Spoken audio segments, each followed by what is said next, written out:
Hey, it's PJ. Today I'm going to talk about Ariana Grande's album, My Everything. This is the second studio album by pop artist Ariana Grande, and let's get into it. Track number 1 is the intro. I find it the most unique intro I ever heard from Ariana.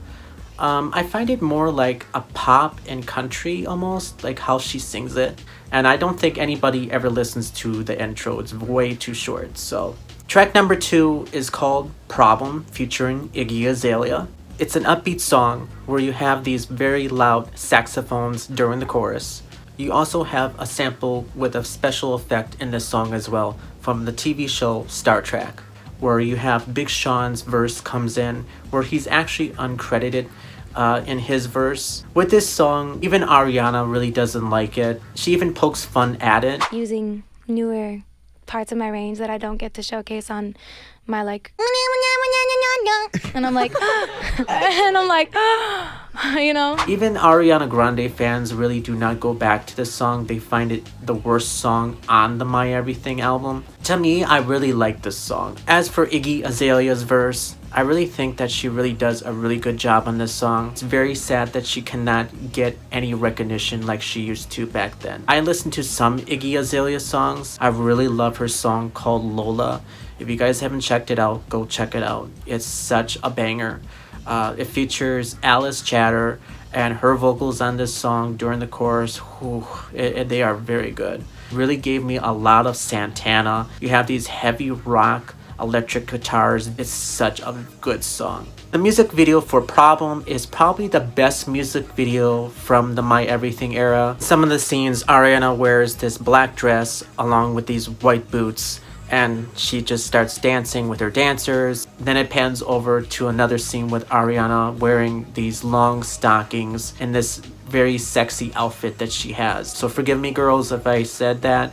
I don't say this to be degrading or anything like that. I love this video. It's so like 1970s. Track number 3, we have One Last Time. This song is well known with a lot of Ariana Grande fans. Even Ariana Grande performed this song at the One Love Manchester concert. This song means a lot to a lot of Ariana Grande fans, and it's mostly a healing process with this song. Ariana talks about a relationship that she was in, even saying that she cannot really go back in time and fix things on what they were, and even admits her wrongs during this relationship. As for the music video for One Last Time, it starts off with the news outlet saying that the world's going to end, and then it shows this fireball, all this chaos going on, riots, everything like that. I don't understand why this would be involving with a relationship, because it really doesn't make sense. I do love this song, but I don't like the video that goes with it. Ariana Grande and Matt Bennett are in a car together, and he's telling Ariana, don't go outside. Citizens are advised to take the following steps. Don't get out of the car. Stay alert to news media. And she goes outside to see what's going on. Ariana, don't get out of the car. Don't! Ariana, wait! Ariana! It's a meteor going to Earth, and people are freaking out. And Ariana all of a sudden just runs away. She goes to this random place where this guy is controlling whatever, the stations or something. This weird old bearded guy goes into frame. I couldn't help but laugh. I mean, this was just so random. Like, this weird bearded guy comes into frame for no reason. Like, why is he the main focus to this video? It makes no sense. This song is mostly about a broken-hearted relationship. So why are we having this type of video for this type of song? It also features her former cast member from Victoria's, Matt Bennett.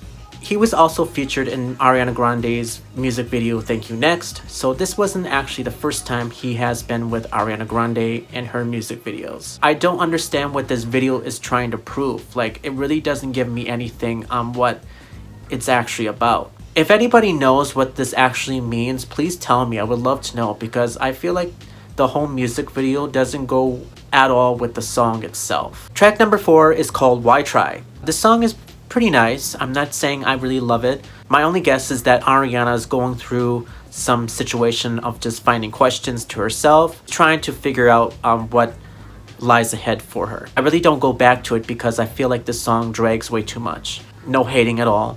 I know there's some people out there that do love Why Try. Some people even say it's very underrated. I'll try to listen to it again and see if I can get it to grow on me, but I know some Ariana fans really love this song. Track number 5 is Break Free featuring Zed. With this one, Ariana goes for that EDM. I really think Ariana did a really good job on this song, especially the vocals. This is not the first time that Ariana Grande did EDM.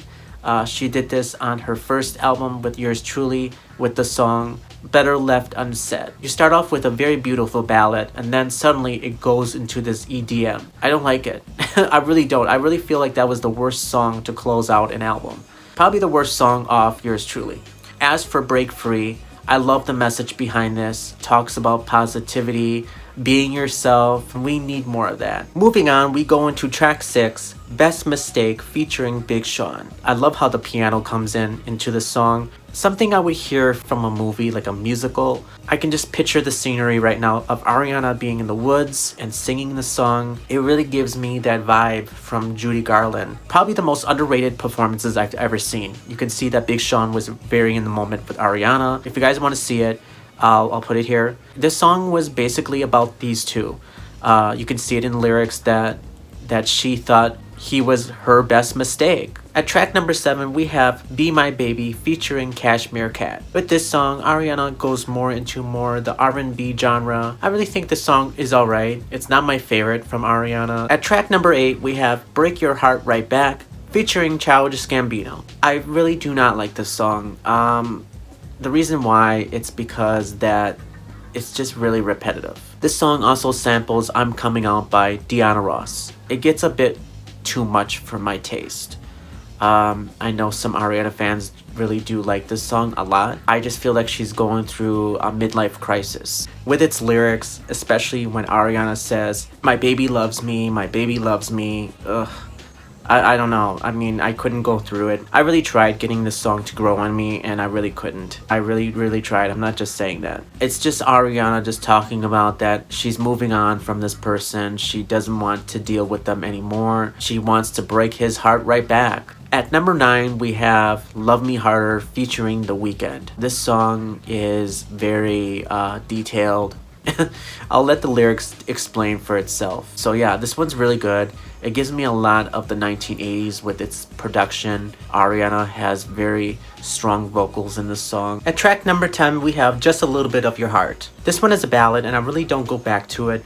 Ballads are not really my thing. Ariana herself is so emotional in this song. You can just feel her emotions during the chorus. Just like with the other song with One Last Time, if she wants this person back in her life, if the relationship is even worth fixing. I really did not know that Harry Styles actually wrote this song for Ariana Grande. I'm not a fan of Harry Styles. The song I really like by him right now is called Late Night Talking. It's very well put together, and how can you not like this song? As for Ariana Grande's song Just a Little Bit of Your Heart, it's very underrated. It really is. And even though it's just not something I go back to, you cannot deny that the song is very overlooked. On track 11, we have Hands on Me featuring A$AP Ferg. This song, I really don't care for it.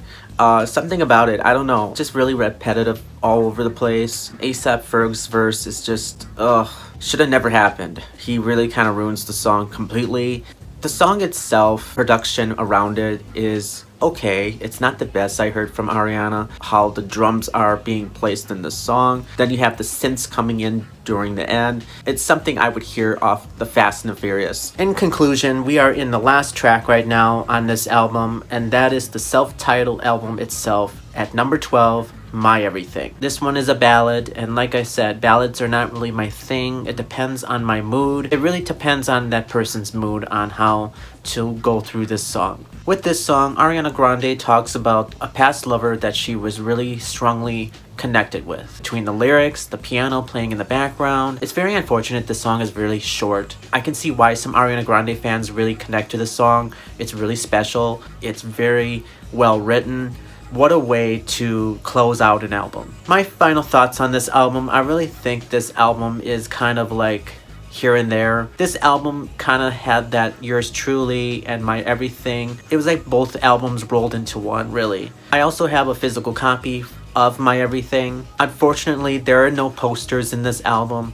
When you actually open up the CD case, there's just a CD there. The CD itself is very pretty, something very different from Ariana, where you see her other CDs like Yours Truly, where it's just pink. Yeah, this one's the only one that actually has a picture on it. What do I think of this album? I really don't think that it's actually Ariana's best album. I find it that it was more of something that Ariana was kind of discovering with her own sound. I give this album a 6.6 out of 10. It's not the best album from Ariana. It's not the worst. It's pretty decent. It really is.